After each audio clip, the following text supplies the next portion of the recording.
Let's make a simple side-tied top. I was playing around with the idea of having just a simple top, perfect for summer, that was great for beginners. So I drafted this sleeveless top that has an adjustable drawstring on the side that makes you make it as cropped as you want. The best part is that it only has 2 pattern pieces. Let me show you. Once you pre-washed your fabric, you're going to lay it out and cut the front and the back bodice. And those are pretty much the only pattern pieces. The next part will be making your bias tape. You can always use pre-made, but I honestly really like making it. You need about 2.5 meters depending on how long you want your drawstrings. For my patterns, I like to cut strips that are about 3.5 centimeters.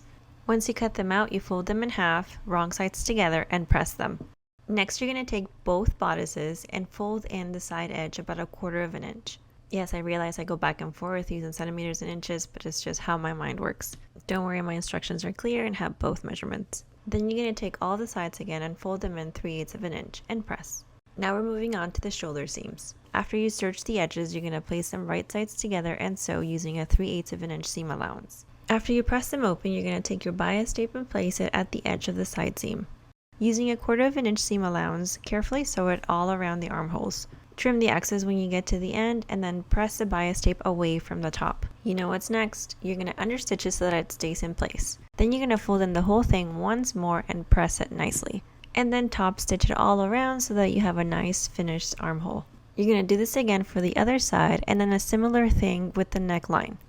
For the neckline, I like to pin my bias tape all the way around. When I get to the end, I like to overlap the ends about 1 centimeter and then cut the excess.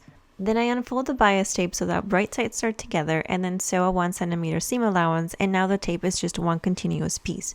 I press it open with my fingers and then fold it back down. And now you just have to continue the same process with the armholes and you'll have one nice solid piece. To finish the bottom hem, you're going to fold in the fabric 1 centimeter and then 1 centimeter again. Top stitch in place. Now we're going to go back and finish those sides. This is where those pre-pressed lines come in handy. Refold the sides and then top stitch them in place. All your seams should be finished at this point, and at the bottom you have created a nice hem and a channel for your drawstring to go through. And the very last step is to make your bias tape. If you have a bias tape maker, use that. If not, use this method. Once you made them as long as you want, sew them together and then insert them through the channel. And that's all there is to it. This is the finished top. I think it's super cute, really simple, really beginner friendly, and I'm honestly considering making this a free pattern, so please let me know in the comments if you would like to make it. It would make me really happy. Thanks for watching. Bye!